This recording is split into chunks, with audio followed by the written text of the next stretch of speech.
बनाने दीजिए ना बाबा।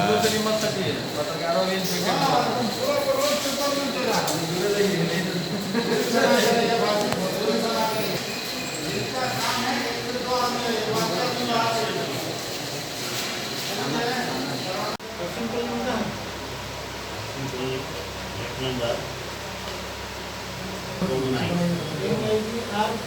9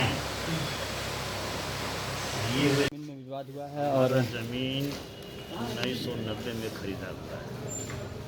मौजा नवाडी, मौजा नंबर 2, खाता नंबर 86, प्लॉट नंबर 1440। बाउंड्री किसकी थी वहाँ पर?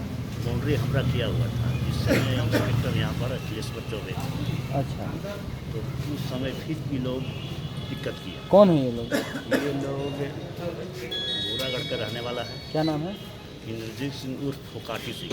हाँ, ये लोग ज़बरदस्ती करने लगा, तो उस समय थाना इंचार्ज को बोले, इंचार्ज में उस समय अखिलेश्वर चौबे थे। पीछा किए जब ये लोग थाना भागा। फिर अभी के डेट में हम फिर पुनः ईटा गिरा करके बाउंड्री कर रहे थे। आप लोग? जी, उस समय हमारा मिस्त्री 10 फीट के बीच में रास्ता है, वो गलती से 10 फीट से कम कर दिया। उसको हम लोग फिर झाड़ कर करके पूरा 10 फीट ना पर फ्रेश कंस्ट्रक्शन कर रहे थे। इसी बीच में ये लोग आए 10 आदमी लेकर के और ज़बरदस्ती काम बंद करा दिए। इसके पहले भी हम थाना को लिखे दिए हैं 7 तारीख के। समझे? पुलिस वहाँ गई है कि नहीं? नहीं, एक बार गई थी जिस समय हम आज नहीं लिखी गई थी, है? आज नहीं गई। अच्छा, ये आर्म्स किसके पास से पकड़ा गया है? हथियार जो पकड़ा गया है, इसी के पास ये हथियार का मामला अलग है? हथियार है ही नहीं, तो हथियार के बाद सवाल कहाँ उठता है? ये लोग यहाँ बैठे बैठे वकील से फ़ोन पर सलाह लेकर के ये लोग बना रहे हैं अपना ट्रैफिक। आप लोगों ने अपना कंप्लेन लिख दिया है? जी, आप लोगों ने अपना कंप्लेन दर्ज करा दिया? कंप्लेन 7 तारीख को दर्ज करा दिए। ईटा जो चोरी हुआ था, फिर आज फिर उसको रिमाइंडर दे रहे हैं। इस तरह के हरकत करता था। अपना नाम बताइए। हाँ, और उसके कहीं कोई बातें नहीं। अपना नाम बताइए। हमारा नाम उमेश सिंह है। तो इसको लेकर के आज आप लोगों को थाना आना पड़ा? एक्चुअली बात यह है कि सुबह सुबह नहाने धोने के बाद पूजा वूजा करने के बाद जो है नवाडी होकर के हम जो है कोर्ट आना था, तो हम इधर से ना आकर के उधर से ही घूमते घूमते गए, तो देखे कि पहले से जो हमारा जो ज़मीन जो आज 10-15 साल से बाउंड्री किया हुआ था, उस बाउंड्री को कुछ अज्ञात व्यक्तियों ने, जिसका नाम वगैरह भी हम जानकारी हो गया, वो करके अपना ईटा जो है पीछे साइड में, आगे से ना होकर के पीछे साइड से बाउंड्री तोड़ करके, वो देखने की चीज़ है, बाउंड्री तोड़ करके बाउंड्री कर रहे थे। हाँ, अच्छा, और तब जा करके जो है हमने बताया कि ज़मीन आज से नहीं, अब 10-15 साल 20 साल से है, बाउंड्री किया हुआ है, आज तक कोई वहाँ पर गया भी नहीं है, और अनायास रूप से अनअथराइज आदमी जो है वो आ करके इस ज़मीन को तोड़ करके, बाउंड्री देखने की चीज़ है, जांच की विषय है, जांच भी कर लिया जाए, देख भी लिया जाए, क्योंकि ज़मीन तो करीब कोई उठा करके ना हम ले जाएंगे ना कोई और ले जाएगा, तो देखने की चीज़ है। बाउंड्री किया हुआ ज़मीन पर तोड़ करके अलग से पीछे से जो है चोरी छुपे पीछे से बाउंड्री किया जा रहा था, जिस पर हमने रोक लगा दिया, और जिसकी सूचना जो है थाना प्रभारी को हमने दिया। विशेष रूप से आकर के उस एप्लीकेशन के माध्यम से अवगत कराया। आर्म्स किसके पास था? नहीं, आर्म्स इसमें कोई किसी के पास नहीं, ये मामला जो है आर्म्स वाला नहीं है, ये बाउंड्री तोड़ करके बाउंड्री करने की बात है। किसी का भी ज़मीन हो, ज़मीन को अनअथराइज। कौन लोग थे जो जमीन पर अवैध रूप से? ये हाउसिंग कॉलोनी के उमेश सिंह है, एक ललन सिंह रिटायर्ड इंजीनियर है जो PWD में थे। ये दोनों आदमी मिल करके मिली भगत से भू माफिया के लोग हैं, अपना ज़मीन का बाउंड्री कर रहे थे। तो पुलिस उस मामले में कितने लोगों को उठा कर लाई? अब उठा के लाई है कि नहीं लाई, इनकी सूचना तो पहले हम थाना प्रभारी को दे दें, अगर इससे अगर हो जाता है तो ठीक है। नहीं पुलिस गई तो क्या वो लोग? नहीं, पुलिस अभी गई नहीं है, नहीं गई? नहीं, अभी हमारे मने करने पर भी। कौन सा लोकेशन क्या है? लोकेशन पांडर पड़ा है, विनोद बिहारी चौक के पास। झारोडीला का? यस, नहीं, ये आपका नवाडी बोलता है। नामा? जी, ठीक है, परिचय कुछ अपना पूरा नाम बताओ। इंद्रजीत सिंह, बोरागढ़, झरिया, कितनी धनबाद जमीन का रहने वाला। थी? 12 कट्ठा जमीन है मेरा। हमको कुछ जानकारी नहीं। वो पिस्टल लिए हुए थे। कौन पिस्टल लिए हुए थे?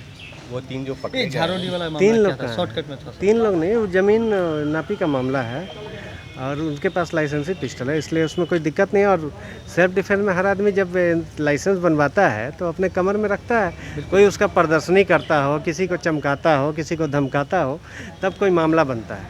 जब इस तरह का मामला नहीं है तो हम समझते हैं कि थोड़ा देर मीडिया को वेट करना चाहिए, सब कुछ क्लियर हो जाएगा। आखिर कंप्लेन किस बात को लेकर किया गया?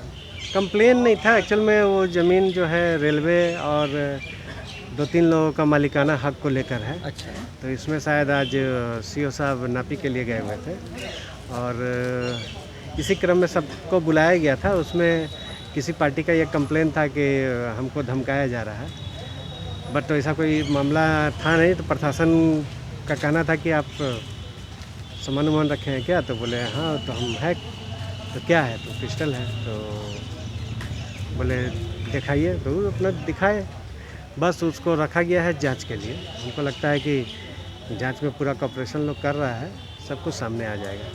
और कोई ऐसा कोई इशू नहीं है कि किसी से बात जमीन के विवाद 3 का। पक्षकार हैं, 3-4 पक्षकार 3-4 हैं। पक्षकार हाँ, हैं।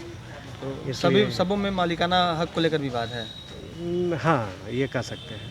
अच्छा, तो किस सबसे ज़्यादा दावा जो है मजबूत किसका दिख रहा है? देखिए, अभी तो जब तक उसको चूँकि एक दावेदार उसमें रेलवे है, हाँ, एक दावेदार जो है उसमें कुछ ये और लोग हैं। मतलब इस तरह से मिलाकर अगर देखिएगा तो 4 लोग दावेदार हैं। तो इस 4 दावेदार में जो है मालिकाना हक जिनका भी होगा वो तो सामने आ जाएगा। लेकिन सीओ नापी के लिए बुलाए थे कि चूँकि उनको मालूम था कि सामने वाला जिनका आप बात कर रहे हैं पिस्टल का, उन लोगों को फ़ोन करके बुलाया गया था कि आप लोग का मालिकाना इस पे चूँकि पेपर आप जमा किए हैं, हाँ। तो आप आइए ना, हम नापी कर रहे हैं। अच्छा, तो उसी के लिए वो वहाँ गए थे। कौन कौन थे ये जिनके पास से- भाई था दोनों, क्या नाम है? रितेश और छोटा वाला भाई था उनका। दोनों के पास पिस्टल था। नहीं, एक के पास राइफल था, एक के तीन पास आर्म्स की पिस्टल बात कही जा रही है। था। वो उन लोग दोनों का जो भी है वो लाइसेंसी है, दो उसमें कोई राइफल और बहुत एक पिस्टल की बात हाँ, कही तो वो दो सब उनके पास जो भी है लाइसेंसी है, उनके गाड़ी में था या उनका चूँकि बाउंड्री में वहीं पर सटा हुआ उनका हाँ। घर है, तो उनका घर में था। ऐसा कोई इशू नहीं है। मैंने गैर हथियार नहीं है और किसी तरह का आपराधिक विचार करके वहाँ नहीं गया था। वो नापी के व्यू से गए थे। ठीक, थैंक यू।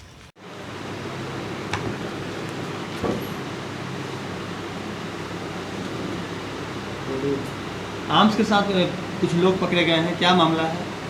एक एक्चुअली रितेश अभिनव और मंटू उनका भाई है, दोनों विकास अभिनव। इन लोग का कहना है कि मंटू गोप से ज़मीन खरीदी थी। अच्छा, और इकबाल खां वगैरह वो लोग भी मंटू गोप के किसी हिस्सेदार से वो भी ज़मीन क्लेम कर रहे हैं कि मेरा उन लोग से खरीदा। इसके अतिरिक्त एक तीसरा पक्ष भी है इसमें, रेलवे का कहना है कि वो ज़मीन रेलवे का है। तो रेलवे के आग्रह पर सीओ साहब जांच करा रहे थे कि ये लोग सभी लोग आर्म्स लेकर और वहाँ इकट्ठा हो गए थे। तो हम लोग आर्म्स के संबंध में जांच किए। आर्म्स लाइसेंसी है, यदि इनकी गोली अवैध होगा तो आर्म्स एक्ट और लॉकडाउन का उल्लंघन होगा का केस होगा और ये लोग जेल जाएगा। यदि गोली भी सही होगा तो आर्म्स एक्ट उल्लंघन का केस होगा और लाइसेंस रद्द की कार्रवाई की जाएगी। किसी को कानून अपने हाथ लेने का अधिकार नहीं। सर क्या इन लोगों ने किसी के साथ बदतमीजी वगैरह किया, वहाँ पे आर्म्स चमकाने का प्रयास किया है? बदतमीजी करें या नहीं करें, वहाँ यदि आर्म्स लेके गए तो इंटेंशन तो निश्चित रूप से वही था, किसी को धमकाने का। लेकिन अगर लाइसेंसी हथियार है तो क्या आदमी उसको अपने पास नहीं रख सकता? वो लाइसेंसी हथियार का एक शर्त होता है कि आप उसका उपयोग किसी को धमकाने डराने में नहीं कीजिएगा, अपने से वीकर सेक्शन को डराने का काम नहीं कीजिएगा। अगर आप ऐसा करते हैं तो आपका लाइसेंस रद्द कर दिया। शिकायत क्या मिली थी? शिकायत यही मिली थी कि लोग आर्म्स लेकर यहाँ के एक तरह से जमा होकर कोई कांड करने के लिए एकत्रित हुए हैं। सर एक और ज़मीन का मामला आया हुआ था जिसमें इंद्रजीत सिंह और मुकेश सिंह ये 2 पक्ष थे आए हुए थे, दोनों ने अपनी अपनी बातें रखी आपके समझ। क्या लग रहा है, क्या है मामला? उसमें भी एक पक्ष कह रहा है कि हम 1990 में लिखवाए हैं, दूसरा पक्ष कह रहा है कि हम 1981 में ही लिखवा लिए हैं। उसकी कागजातों की जांच की जा रही है, जो भी विधि सम्मत होगा कार्रवाई की जाएगी।